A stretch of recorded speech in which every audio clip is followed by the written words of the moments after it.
spine lab didn't it wasn't a cheap acquisition for you. No, but it's really unique. It's really Yeah, unique, right. and it is. And I think it's the moment that people are really discovering what are the benefits of the spine lab. It will be, yeah, very well used. I'll just interrupt you there, Neil. Sorry, I've made the broadcast available to the attendees now as well. Unfortunately, Anna from Six Senses hasn't yet joined us for some reason. I know some of her colleagues from Perone International are in the audience, so I'd invite them if she's having problems logging in. I have emailed to perhaps share the general access link with her, and I can promote her to panelists over the course of our conversation. But we'll proceed for now with the three panelists. We do have myself. Just to introduce myself to people who may not have met me before. My name is John O'Kelly. I'm a luxury travel journalist, and I'm also the founder of a consultancy, copywriting and branding agency called LUTE, and LUTE stands for the Luxury Travel Edit. And I was motivated to start a series of webinars because a lot of my colleagues and people in the industry were getting in touch just when the pandemic took hold, when lockdown took hold, to share their despair, their concern about what's going to happen to our industry, and to try and formulate plans that we can get through it. So the purpose of these webinars is to look at very specific topics that deal directly with the needs of the luxury travel sector specifically, because I know a lot of topics are more general, and to try and come up with practical solutions with how we can support each other and come up with ideas to benefit the entire community and industry as things go forward.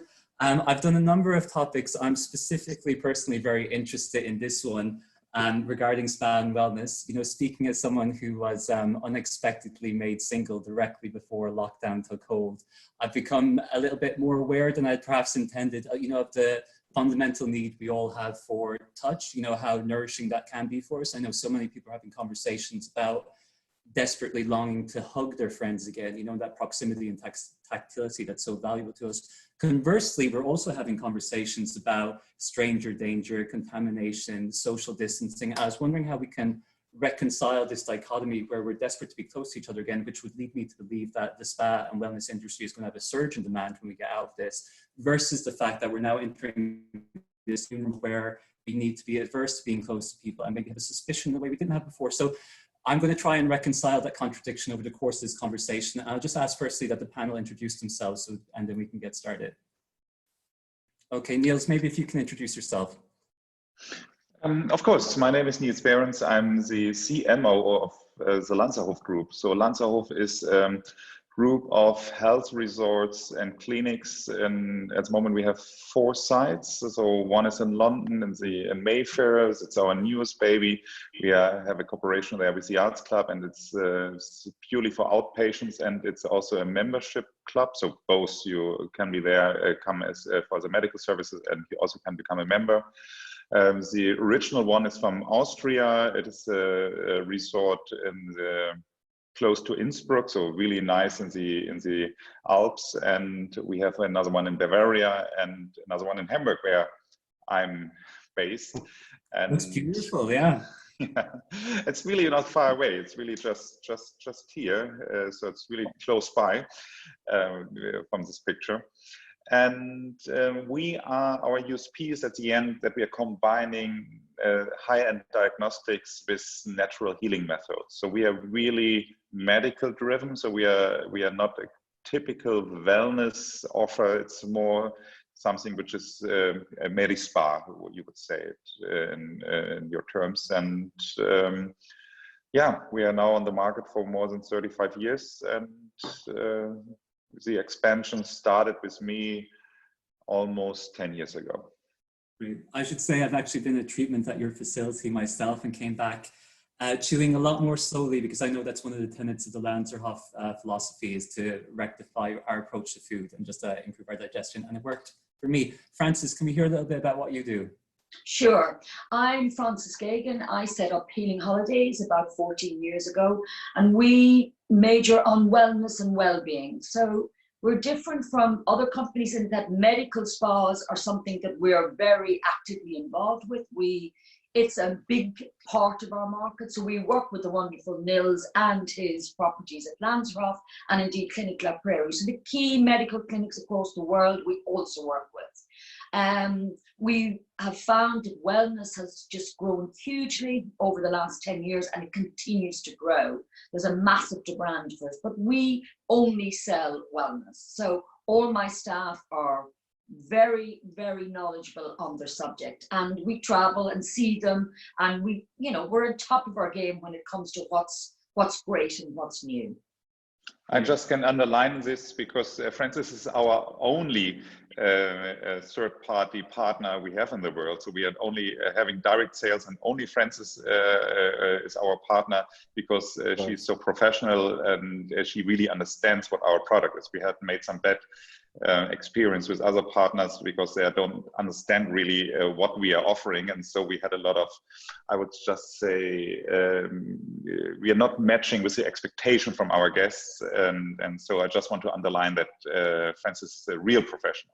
Thank you very much. Thank you very much. I would underline that also. Because, I'm sorry. No, because getting healing holidays or getting on the radar of healing holidays is a pretty awesome deal. It's a pretty big deal. Thank you very much, wonderful gentlemen. That's such a nice thing to hear. I was just going to say I really appreciate Neil's German candor about the limitations encountered in other companies before recommending healing holidays. And Nigel, can we hear a little bit about you? Yeah, absolutely. Well, first of all, John, sorry to hear that you were made unexpectedly single. It's fine now. You got at least three virtual hugs here. My name's Nigel Franklyn. I am the founder of the Spa Whisperer and co-founder of Moss Wellness Consultancy, and also co-founder of Moss of the Isles, which is a spa product. I develop, build, design, and develop wellness concepts and medical wellness concepts also.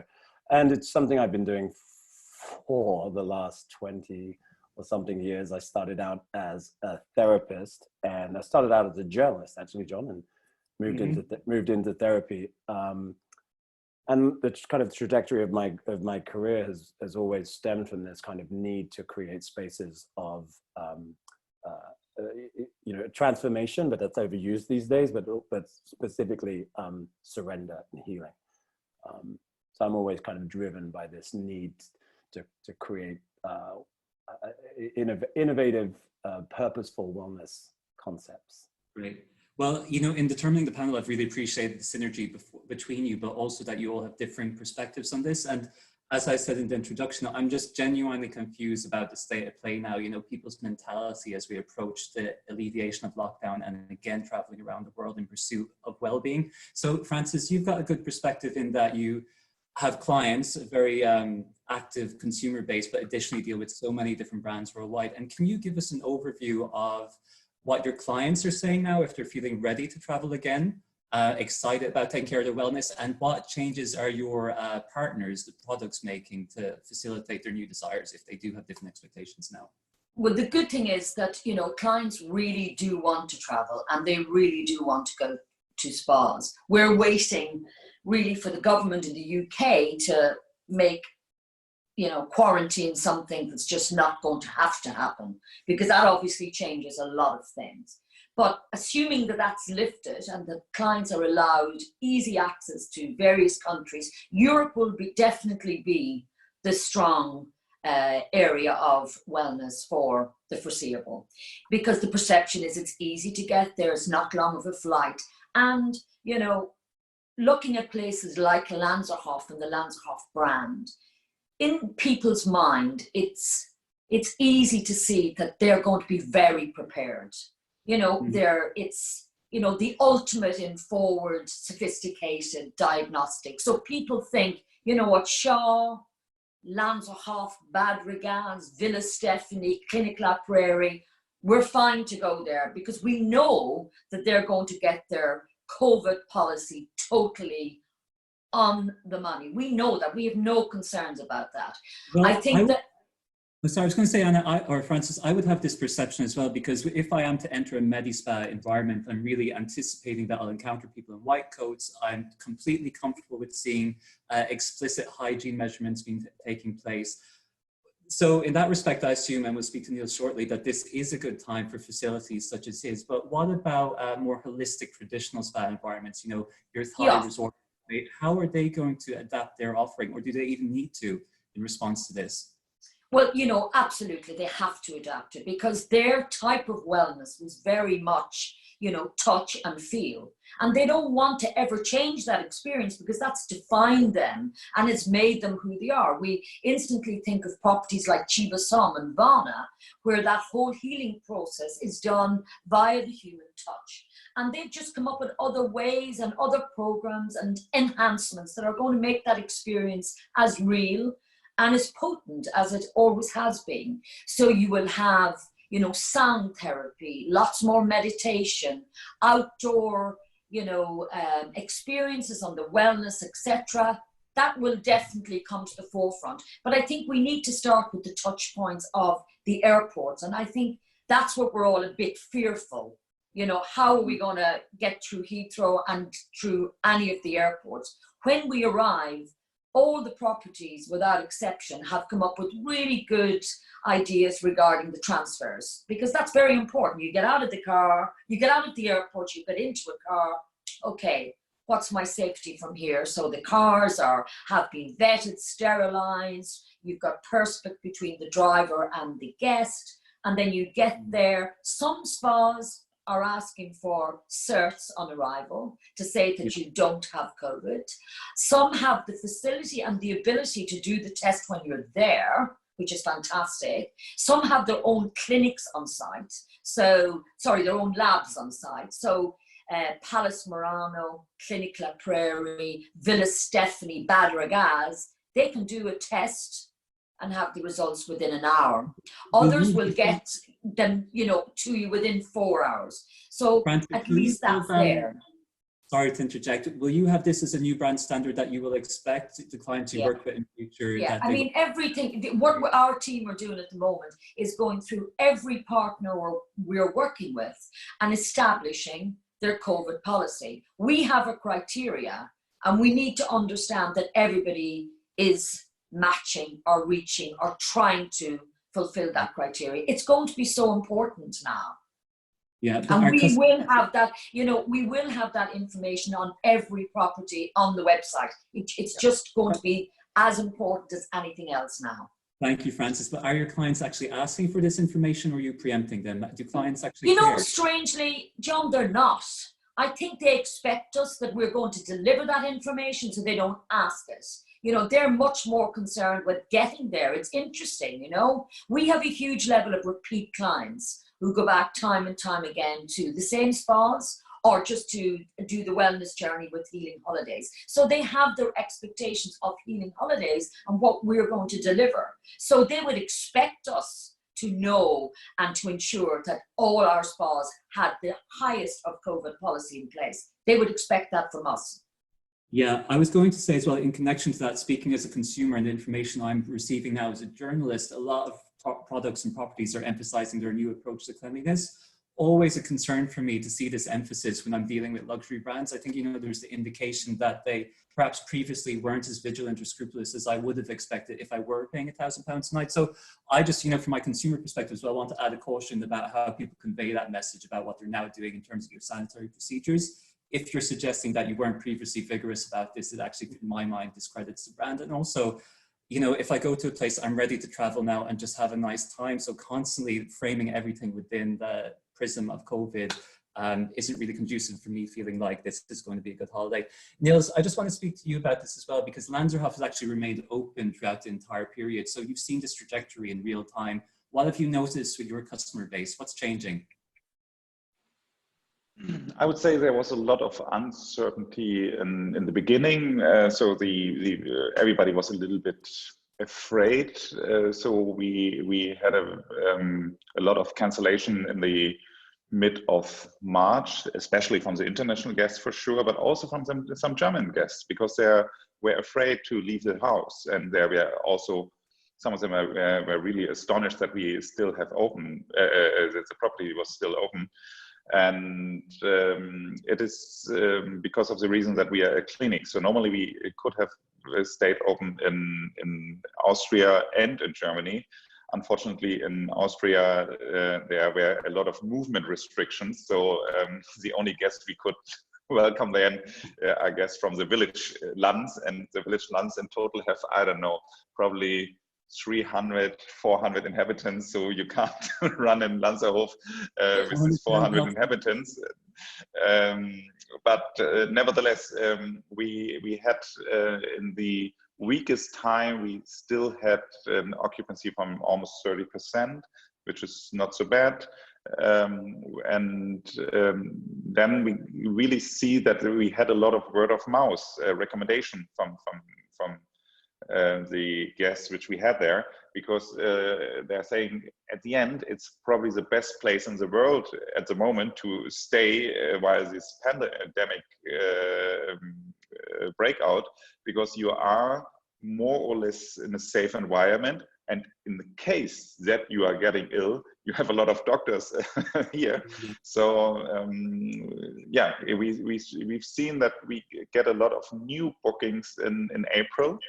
And now we are fully booked again, which is quite good for Bavaria. We are reopening next Monday next Sunday for Austria, and yeah, so we see.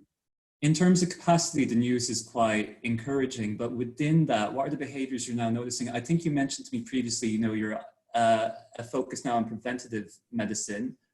People looking for IV treatments, and something that people have repeatedly mentioned is immunity as a new buzzword in terms of how we package.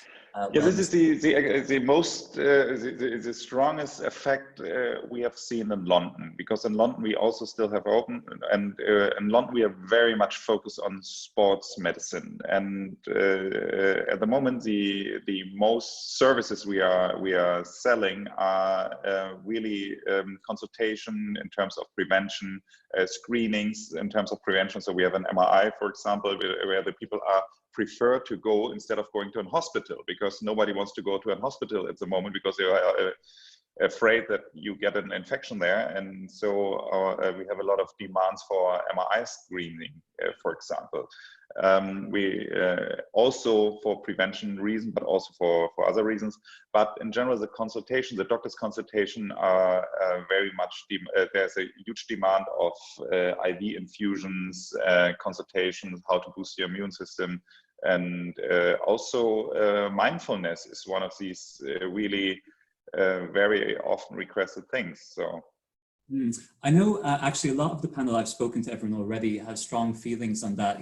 Now as we pivot potentially from highly intensive touch treatments, looking for other ways to engage with people in a way that will be just as beneficial, but perhaps a little less physically intrusive for those who have concerns about it. I will ask you in a moment, Francis, but I want to get to Nigel as well. You're a trained masseur yourself as well. So I want to talk firstly about your perception about how massage will change, how we take care of therapists who might feel vulnerable in this environment as well. And then also, do you see this expansion where people move to more cerebral, less touch-focused treatments in future? Yeah, and I do. I mean, I think the job of a therapist has always been to kind of, manage their guest on some level. And now we just have to kind of pile anxiety on that as well. I mean, that's essentially what we're talking about here, is the management of everybody's anxiety, whether, as Francis said, it's, the airports, getting somewhere, and in fact, which has prevented me from traveling, I don't necessarily mind going there. It's whether or not I can get home. But yeah, absolutely. There are, I'm very fortunate in the respect that I get, with the projects that I have that haven't opened. So I have the opportunity to sit back and listen to the noise, whereas everybody else is having to respond in real time, because the businesses are already up and running. Some of the things that I would, just from the perspective of a therapist, John, you and I talked a little bit about this, but this is a unique experience for us. It's global pandemic, something uniquely that we're all going through together. And in that, trying to implement things like, for example, an extended consultation time, not necessarily to exchange information, but to exchange experiences, because we've all gone through this crazy experience together. So in terms of, there are these very physical activities that protect the therapists, with the PPE, etc. But really what we're trying to do is manage people's anxiety here. And So I think like instigating these longer times when I, as a therapist, can share with my guests the experience of this pandemic. And, you know, this kind of, I feel like we're in this kind of beautiful breeding ground of commonality, you know, and commonality breeds humanity. And that is where I think the wellness industry, I feel like we're standing on this precipice, you know, of, you know, and whether or not we decide to kind of try to manipulate the old normal into post C19 language, or whether we kind of embrace whatever post C19 looks like and create a new way. What's important, I think, with therapists, consultants, and everyone really, is that we don't lose the language of wellness and replace it with the language of C19. Super important, because wellness is number one. You know, the culture, the offering, everything is that, and it's profoundly important right now. Yeah, I see you nodding in agreement, Frances. What are your thoughts? Yes, I so agree with Nigel. I mean, the human touch, the interaction, all of these, we need it more now than ever. I think people are more anxious, not less. And also this time away from normal lives has made people perhaps take a step back and see, do I need to address the balance in my life? So a lot of people now are at a crossroads in their life, and they need sort of to be able to go to great healers, great places like Vana, like Ananda, just to get some, you know, some mental clarity. And not being able to have interaction with therapists, I think would be just a tragedy of tragedies, you know? It's so important that this remains. Yeah, I can just jump in on that, because it's 100% true. So there are two phases of this isolation, right? So there's a very physical isolation where I am isolated from the world. That's one thing. But then once we are able to get out and we can't hug our loved ones and our family, and that, you know, that's so you've got the physical isolation, and then we kind of move into the emotional isolation. And it's the emotional isolation that we as industry people will be faced with. And, you know, there is intimacy in this industry, and this industry, and this is what we have to try to navigate, to not lose the purpose, to not lose the intimacy, and replace it with, you know, necessary regulations. But there has to be a juxtaposition. There has to be a balance of the two. But yeah, but moving forward, my concern, just maybe with humanity, I don't know, outside of our industry, but my concern there is how we step up as a wellness industry. How do we step up and help people with this emotional isolation that they're feeling? And it is our responsibility to jump off the precipice, to figure out this, you know, new normal, whatever that is. But it's our responsibility. That's one of the key questions now, isn't it? How do we figure out how to help people through this emotional trauma? And also, you know, this is a conversation for people in the industry. So what are the commercial and economic opportunities there as well? How should people be pivoting their businesses to respond to, you know, the global dialogue we're having now about mental and emotional well-being, beyond maybe the cursory understanding of wellness that preceded this, where people might just go for a nice massage?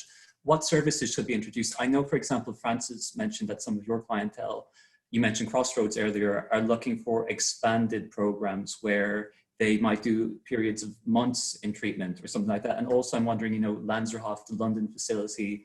Well, it is interesting, and I've definitely seen that in terms of the inquiries we're getting. So people now want to go for longer stays, because if you're going to make that journey, they want to make it a longer stay, which is perfectly logical and rational. But also, more importantly, because they have more time to focus on the issues that have raised their ugly head during COVID. And that's the thing. So, you know, I know Kamalaya, Chivasam, absolutely the holistic side of wellness are all coming up with programs for that longer stay. I see properties in Europe, Shaw have certainly introduced one as well, Euphoria, etc., because they realize people want to devote the time to getting themselves back on track. You know, and be prepared. Some people have been seriously scarred by this, you know? Yes, Niels, what would you like to project there? No, for me, it's not only getting back on track, it's also to be prepared to feel in a better condition. So we have made the experience that some of our guests are coming once or twice a year and just see it as a kind of, I don't know, paying some payback time for their health, but at the end they are living pretty unhealthy in between. And now we see that they are asking for consultation. How could I stay healthy also when I'm leaving this place? Yeah. Hi, Anna. Hi, Anna. Can you hear us? Sorry, I had it in my calendar that it was in 1 hour later. Sorry. Okay. Well, I hope it looks like you're having a nice time out on the terrace. So this is conveying wellness quite nicely for everyone who's in drab and dreary London, for starters. Thank you. Just to reintroduce Anna to the rest of the attendees. Anna, you're the wellness pioneer for Six Senses. Everyone else has already introduced themselves, so maybe you can just shortly give us an insight into what wellness pioneer actually is. It's a good question. So my name is Anna, as you all know, and a wellness pioneer is, we've created this title because, and this position actually, to, my job is to always look at what's happening in the wellness industry, how we can actually mold it into something that is usable for our guests, look at what's new, what's happening, and also come up with new concepts, new programs, new integrated wellness practices, etc. And right now, we obviously in this time and age, we are working really diligently on looking at new wellness programs and new ways of structuring our company in terms of wellness and sustainability. Great. Unfortunately, you missed some of the conversation, but one of the things we touched on very briefly, I shared the sad story about the absence of touch in my life. And I know when we spoke previously that you illustrated actually how fundamentally essential touch is, which is really at the core of the type of experience I perceive Six Senses is offering through its spa program. So can you tell us much about why people perhaps are so desperate to have massages and these tactile experiences once again? What does it mean for us biologically?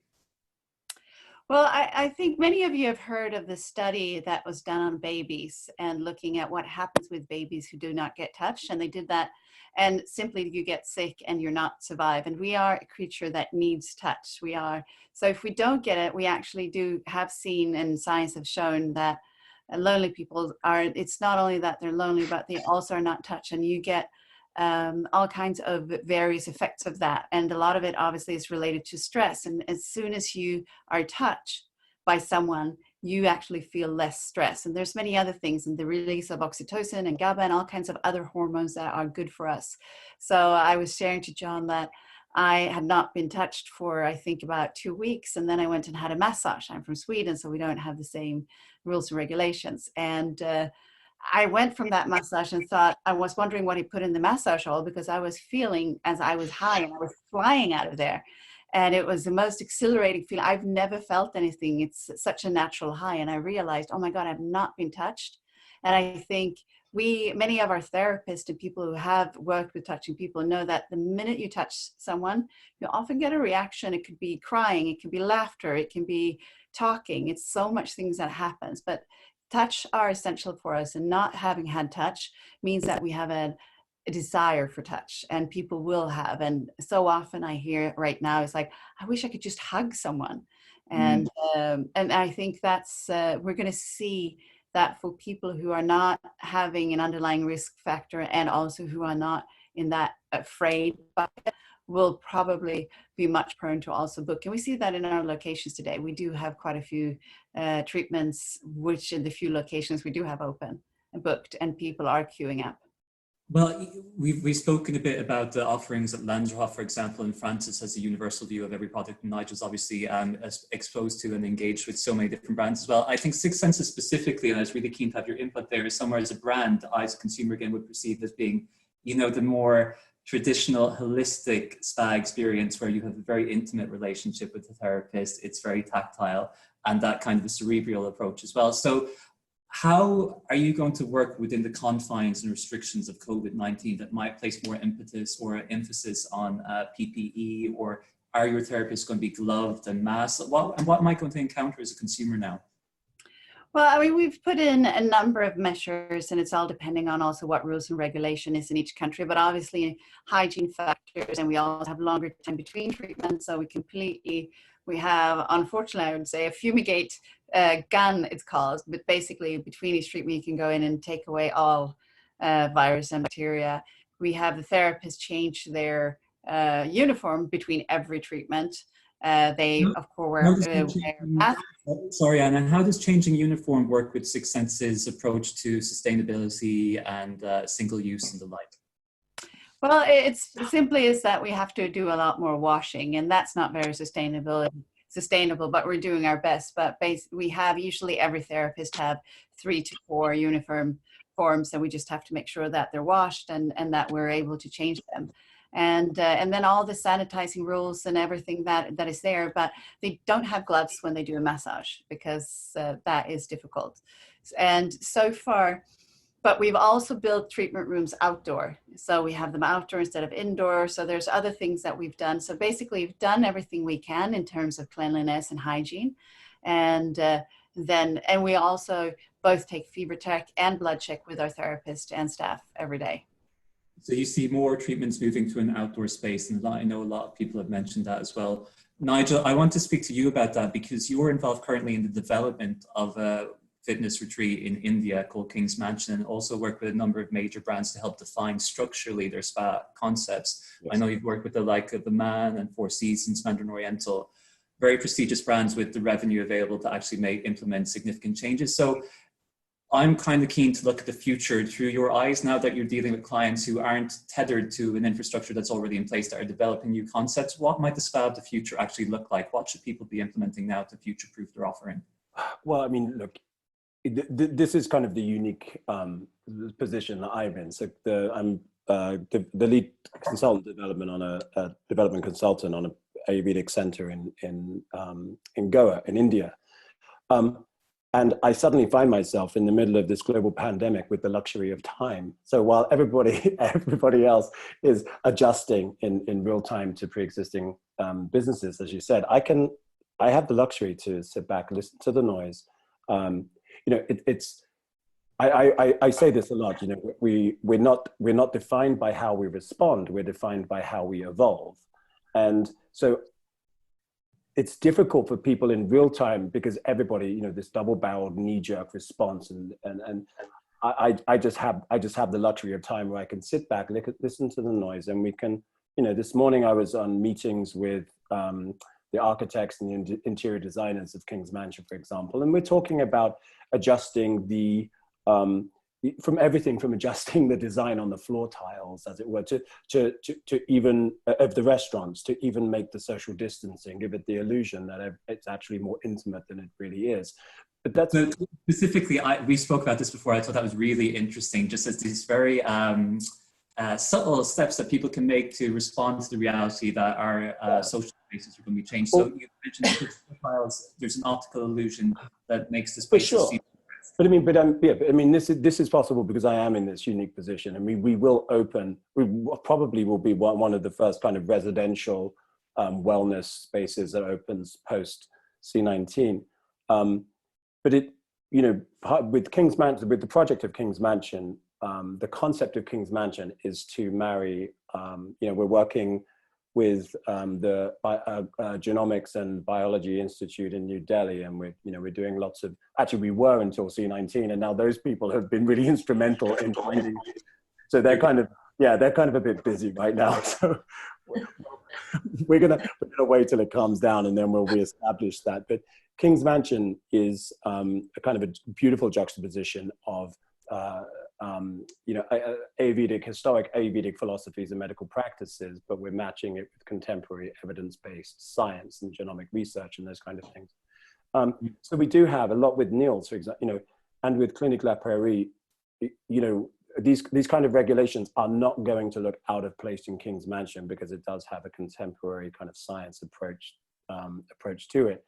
But I get to build C-19 response into the DNA, into the bricks and mortar of King's Mansion, rather than it to feel kind of, you know, an outside alien kind of, you know, all thumbs kind of response to it. And so, you know, as you know, outside of King's Mansion, you know, even just as a consultant, you asked the question about massages earlier.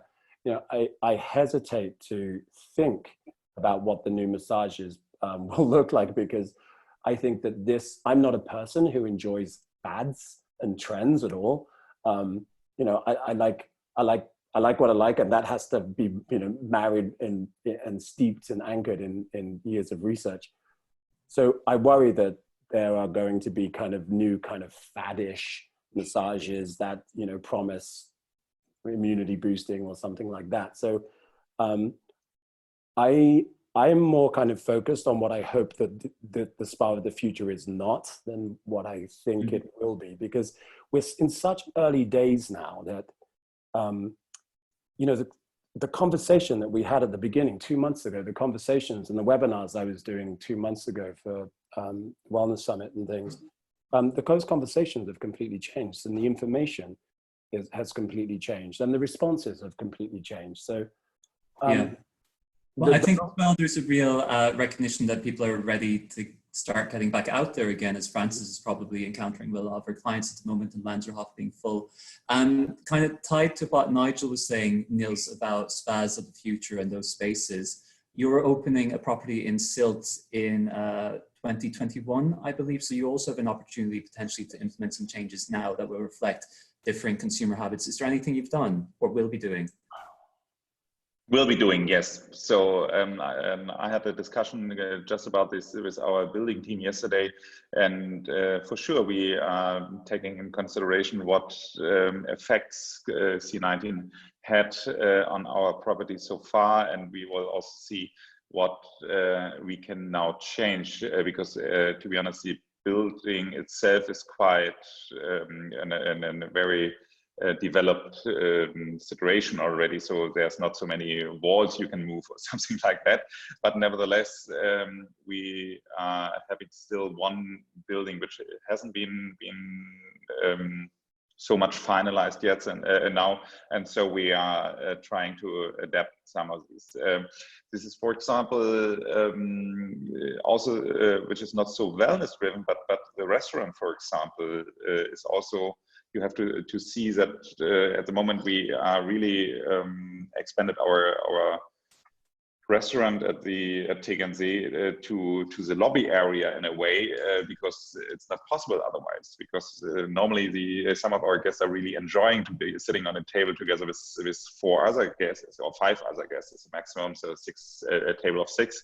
So it's not possible to have a table of 6 anymore, and so we have to readjust these things. Nevertheless, without a COVID-19 situation, we still want to have these tables again, because this is an experience. I don't know on which table you have sitting while you were there, but normally it's a place where a lot of new friendships are also starting, especially on these a little bit larger tables. And I experienced it by myself. When I was there as a guest, that I'm still one of these other guests I met there is still a very good friend of mine, and we are in an exchange. And so we have to be prepared for COVID-19, but we shouldn't lose everything which was nice and beneficial in the past. So yeah, we try to be prepared, but we are not changing it completely. I enjoyed talking to my fellow guests at Lanzerhof because there was a shared sense of suffering that would allow. Yes, I love that. And you know, we could just pretend we were having a terrible time, yet still want to go back year after year after year. But it's so good to have these things to galvanize us, isn't it? As we're seeing with this COVID conversation we're constantly having. Niels, in relation to the situation at Lanzerhof more generally, and I want Francis and Anna's input into this as well. My perception before we started conversing is that, you know, this is a wonderful time commercially, potentially, for Medispa facilities specifically. I would imagine a lot of people now with this new enhanced interest in their health will be willing to invest heavily in ensuring they can maintain it. We spoke about preventative measures that you're implementing, the idea of immunity being a new buzzword. So conversely, as I mentioned, I'm concerned that for a lot of the traditional spas that are perceived as being more tactile, kind of floaty experiences, that they may suffer in comparison. Do you think, from your perspective, being anchored in Medispa experiences, that places that might aspire to expand their offerings from the more traditional spa experiences to incorporate Medispa elements, can they get away with that? Will that work? Would that convince me as a consumer? So I've seen some of the listeners also listened to my presentation I had on the Global Wellness Summit, and I think the title of my presentation is "You Can't Be Half Pregnant," and I'm still believing in this. Either you are focusing on medical services, or you are focusing on great spa experience in terms of pampering. So you can't offer both from my point of view, because you can't say on the one hand, yeah, now we are offering a nice detox program. On the other hand, you have this indulging menu, you're having the greatest wine cellar, but you don't have to use it. So it is something you can choose. So when you're on the detox program, you don't have to eat this tasty food, and you don't have to drink this gorgeous wine. It's just an offering in addition. So I don't think that this work, and our guests are enjoying that they are they are covered in a kind of, and I mean a positive bubble. They're protected in a bubble of health, and they're getting their food by prescription. Nobody's having coffee. Nobody, because there is no coffee. Nobody having any alcohol, because there is no alcohol. They're getting the food by prescription. So, and this is something which helps you, because you're seeing that not the guy on the other table having coffee, having a five-course menu and things like that. I get the logic of that, but I do recall being at Six Senses in Vietnam, and I believe I undertook a little bit more of an ambitious health program that did incorporate aspects that I thought were more anchored in the Medi-Spa tradition, you know, as being kind of connected to things and had stats printed out and stuff like that. So is there an attempt, or, you know, are there already procedures in place where some of your clients do get to have things that we might perceive as being Medi-Spa-like, or do you see you're going to expand into that field? I mean, I hear what Niels is saying, and I actually agree with that. When you are at Lanzerhof, which is an amazing place, I've been there myself, it's like, it's very strict. It's very, very kind of sincere and serious. And when you look at Six Senses, what we have, and I wouldn't say that the analogy of half pregnant is always the one that I agree with, because what we also see gives huge improvement is that you take micro steps. So a lot of our programs is to teach our guests about, if you are on a sleep program, and we have a set menu and everything for you. Of course, on a sleep program, we do sleep assessment, biomarker assessment, and all those things that are in this field. But if you want to have a steak for dinner, for instance, we say, by all means, go ahead, but we do a sleep measurement, and you see what effects that has on your sleep quality during the night, and we can compare it. So for us, what we see is that when we see those micro steps of improvement with our guest, instead of, and it's depending, I think it's depending on who you are and what type of guest you are, but when you see that you can take 3 things with you, instead of doing that whole boot camp complete overhaul, which I personally love to do, but not everyone is in for that. And instead want to do a program that is serious, but you're also, and we also see that can give even longer lasting improvements. But also we have couples that come to us where one want to do a serious yoga retreat or a detox, and the other one wants to go diving. And that works also really well. So I think for us, we have the ability to do both. And of course, going on a serious detox and seeing someone drinking wine is nothing that really works that well. And I wouldn't advocate it, but we've kind of made it into our own way and do a bit of milder programs. But we do have guests that goes the whole 9 yards. We even have people who choose Six Senses instead of other destination spas, which we have found interesting. But for us, we have a different approach to it. And especially that when it comes to micro step of improvement, learning, understanding what your strengths and weaknesses are as a person, and also what you need to do it. And then we also try to follow up when they leave so they can do it at home. And I think we are not so far away from each other in terms of what we are thinking. And at the end, a stay at Six Senses Resort is always beneficial for your health already. So if you compare to, I don't know, staying at a regular Kempinski or I don't know, one and only hotel, I would say that the step going to a Six Senses hotel is different, because you are already going in the right direction in terms of what means right direction. You're always already doing a lot of things which are beneficial for your health. And at the end, I must always say, when you learn something about your body, you understand more what is beneficial for your body, what is good. Like you mentioned with the sleep, I'm wearing this Aura ring now for almost a year. So and I love it. I love it because I learn every day something new about my health, and I see, and I different to everyone else who started to drink more alcohol during the COVID-19 time. I'm really stopped to drink alcohol. So I had more alcohol on my hands than I have drunk during these times. And then it was a birthday for my wife, and then we had some champagne, and I really have seen, like in this night, like my readiness was really falling so much down. I'm normally pausing on from 100 points, always between 80 and 90 points, and then I wake up and the next morning I had only 40. So just because I had some champagne.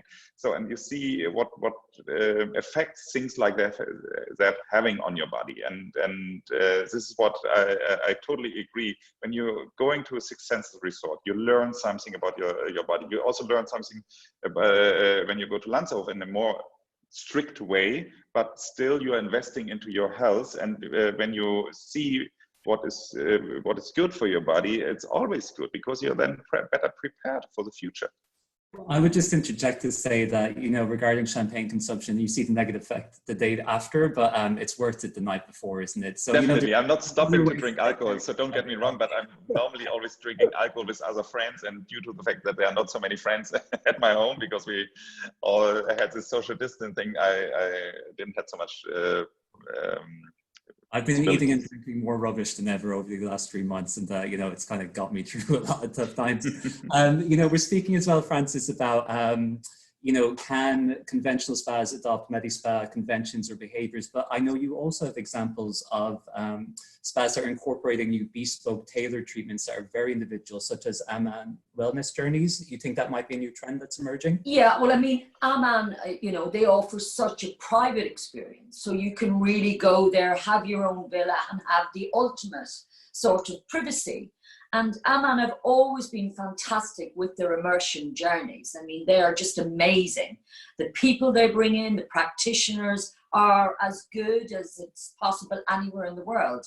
So like Aman Zoe, Aman Puri, Aman Oy, for example, those three particularly, you know, they're doing amazing spa journeys, and you can say to them the journey you want to take.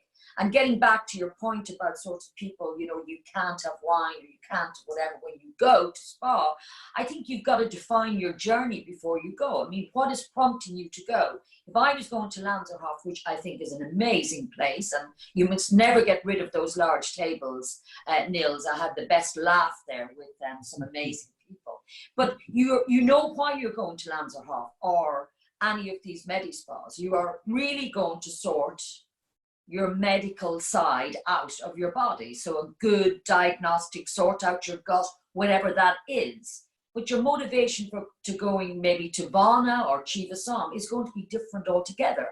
You know, Vana, you're going there to sort of maybe get some mental healing and emotional healing. So there is the purpose of wellness and your purpose, your journey.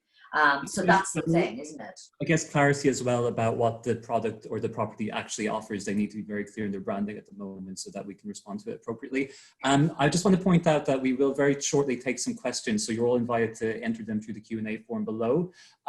One that I did just glance briefly was someone asking about anxiety among staff themselves. I know Francis also has emphasized to me privately the importance of specific therapists. You know, they can make or break a resort. You know, Nigel, as we were saying, a trained masseur yourself and heavily anchored in that aspect of it, what can properties do? I know people are representing various brands now to ensure, in light of all these health concerns we're having, the constant tests they'll be exposed to, the considerations they might have of a guest coming in from a rural airport in India, and how it might impact their own health and well-being. What can we do to take care of staff and ensure that they're happy in the environment and stay in place? Communication.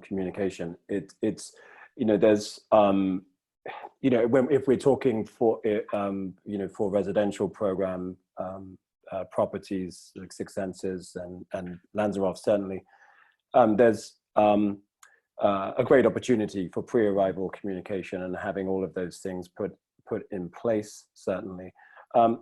The thing, and actually throughout these webinars, it's interesting because we're all kind of, it's all been kind of very guest focused. You know, how do we treat the guest? What is the guest? And we do forget that with the evolution of wellness, the only thing, you know, that it's the people who deliver it are the people who are kind of, you know, fundamentally on the front lines of this.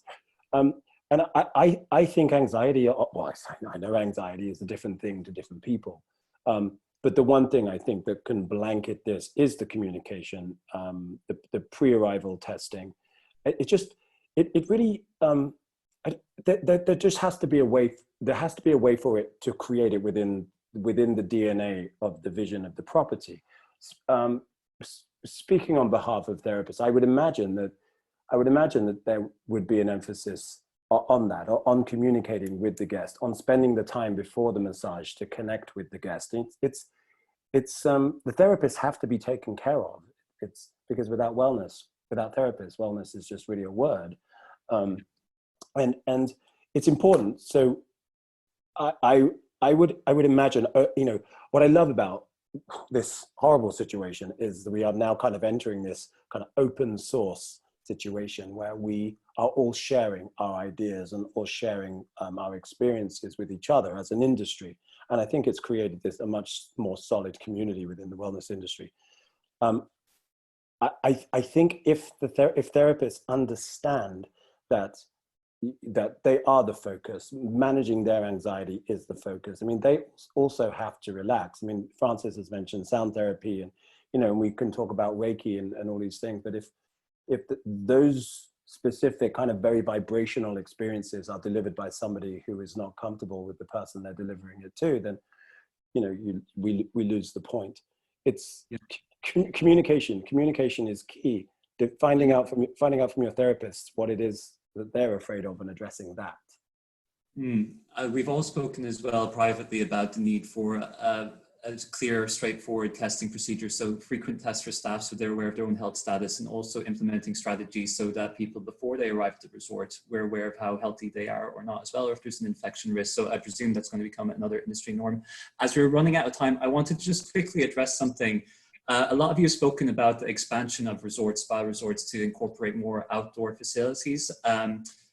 That's not always possible in urban environments. So what are city hotels and city spas going to do about that? I know Six Senses is opening in New York shortly, for example. Also, the hotel gym, is it dead? Is anyone going to want to use it anymore? So I'd just like to throw those open to whoever would like to address them. Maybe we'll start with Anna, because you've got the urban properties opening up. Yeah, and we do have a couple of urban properties. No, I don't think so. We're in I would say temporarily, yes. There is various aspects you can take when you can't go outdoor when it comes to gym. And there's always possibilities, and taking guests outdoor for walks and other things regardless, and parks nearby. But otherwise you have to do a certain number of guests during a certain time to actually book the gym, is what's happening in some locations. So that's a possibility. When it comes to treatments, you can also make actual hotel rooms to be treatment rooms for those type of guests that would like that rather, and then they really have this experience.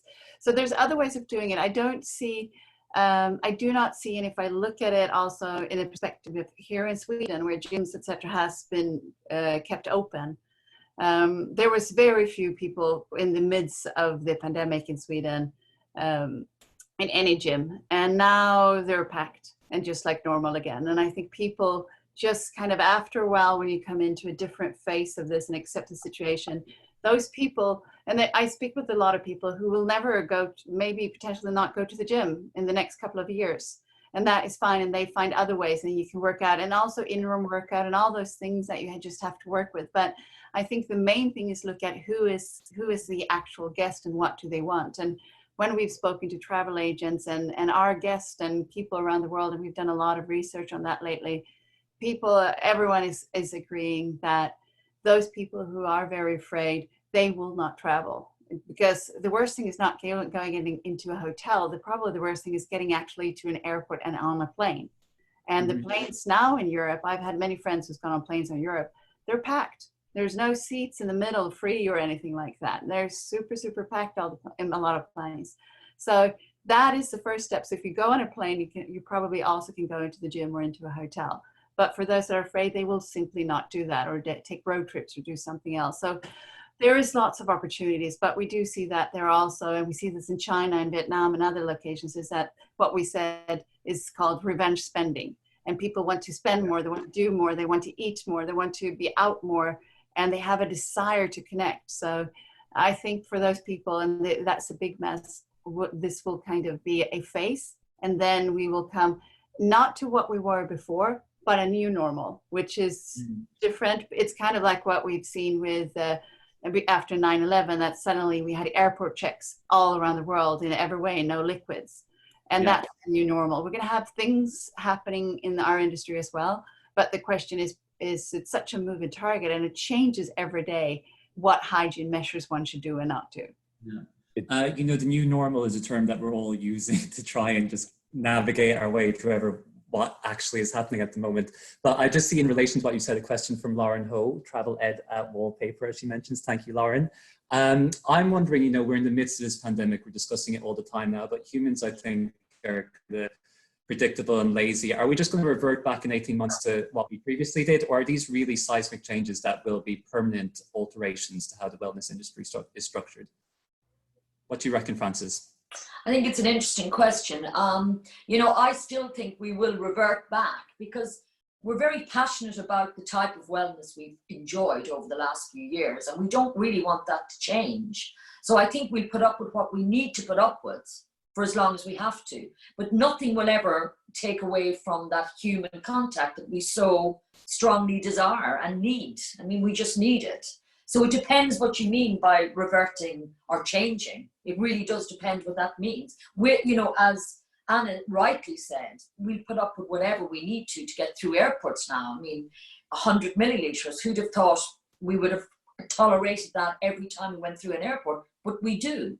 But I think, you know, spa is very different, and the whole wellness experience is something very special, and it can't be hugely altered. And I know a lot of spas that I've spoken to over the last few weeks and months are very concerned that their journey will be perceived as being very different, and they don't want that. They're very proud of what they are and who they are. That is their mission, their DNA, and they don't want to change it. So as soon as it is possible to have that full body massage, and you know, whether that's 4-handed or 6-handed or 8-handed, people will want it. It's just a matter of when it's going to be safe to do so. In connection to the reputation already established by so many of the brands you work with, I just see a question from Michelle Ryan, who I know works at Ashford Castle, which is one of my favorite hotels in the world and has a brilliant spa. And she's asking, what, you know, with customers changing perceptions now and demands, how do you think different spas should introduce themselves to clientele these days? What are guests actually looking for? What do they want to hear in terms of branding, communication, to ensure that people still get the message about what they offer? Well, I think if they're sending, you know, newsletters or mails or promotion, whatever, I think they have to communicate what they're doing to be responsible during this whole COVID. You know, that's very important. As I said, it's important for the property, the spa, to communicate that. They should not have to ask for that. And I think once they get that bit of reassurance, that will greatly help them on their way back to gorgeous Ashford Castle, for example. Yeah. I would say in terms of that reassurance, once I've had it in prior communication, once I arrive, I don't feel like I personally need it that much. I don't want to constantly be hearing about COVID-19 when I'm trying to have a nice... But you're happy to get it before you go? I think, you know, on the basis that I've already checked in and I've arrived, you can assume that I feel safe being there. So, you know, maybe you want to give some cursory indications what you're doing, but, you know, I don't want every day to see our COVID-19 policy is blah, blah, blah, blah, blah. Time has flown by. I really appreciate everyone participating. I have one more question for everyone before we go. I just want to say to the audience as a whole, I'll be making a contribution to Hospitality Action in response to your attendance. It's a charity to help hospitality workers who've suffered a lot during the current pandemic. So thank you for your support with that.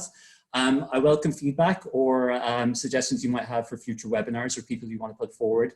My email address personally, rather than my work one for LUTE, is john@joc.fyi.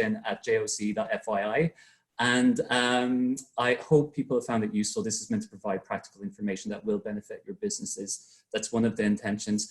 Finally, as well, in response to people dealing with all types of distress at the moment, and we're lucky enough to have brilliant health experts and wellness experts here surrounding us. I was going to suggest we started the hour with some breathing exercises or something, but we've got too much to cover. However, I do want to conclude it by just asking you all individually, the panelists, maybe you can give us advice relating to your own background and specialism about things we can do over the coming weeks just to take care of ourselves as well, to ensure our own wellness prospers and thrives during this challenging, unprecedented time. So Niels, have you got any advice for us?